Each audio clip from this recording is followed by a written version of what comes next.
A fern is a seedless vascular plant that grows commonly in humid forests and swamps. They are most common in South Africa and Mexico, specifically the Boston fern. They enjoy humid and wet environments and have this type of full-grown sporophyte. The sporophyte is made of rhizomes, roots, petioles, fronds, and blades. On the back of the fronds, there are sori, which are clumps or gatherings of sporangium.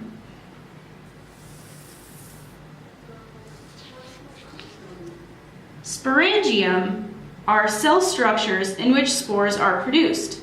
Ferns, fungi, mosses, and algae also release spores from sporangia.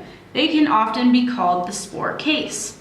This is where the spores are released.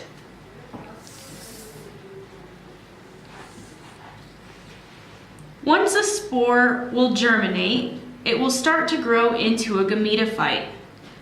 A gametophyte is the stage in the life cycle of plants and algae that undergoes alternation of generations. It is a haploid organism that develops a haploid spore that has one set of chromosomes. This is the sexual phase of the life cycle of plants.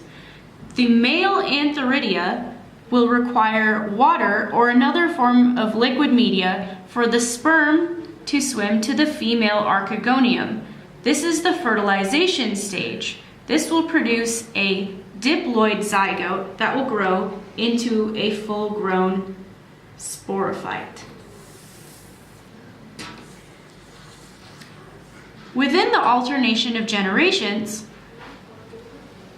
the spores start out as haploid organisms that will grow into a gametophyte. The gametophyte contains both male and female parts, but is still haploid. Once it fertilizes, it becomes a diploid organism that can grow into a full sporophyte. And the sporophyte will then once again produce sori, which are the clumps of sporangia that will again release spores. In a laboratory setting, you can often be given a sample of spores in a liquid media that have already been freed from the sporangium. If you hold your agar plate up to the light, sometimes you can see the small spores that will be on it. You'll want to water this often for the antheridium to reach the archegonium. This will produce a gametophyte. Gametophytes for spores are often very small and can be hard to see at first.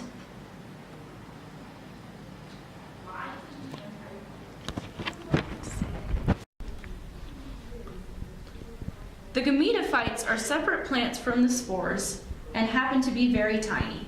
They will separate into the archegonium, which is the female, and the antheridium, which is the male. The sperm will swim to the egg via the water, which is why you have to water the ferns so often. They should be kept in constant light, whether that's natural light or a sun lamp, for the gametophytes to be able to fertilize and grow into a sporophyte.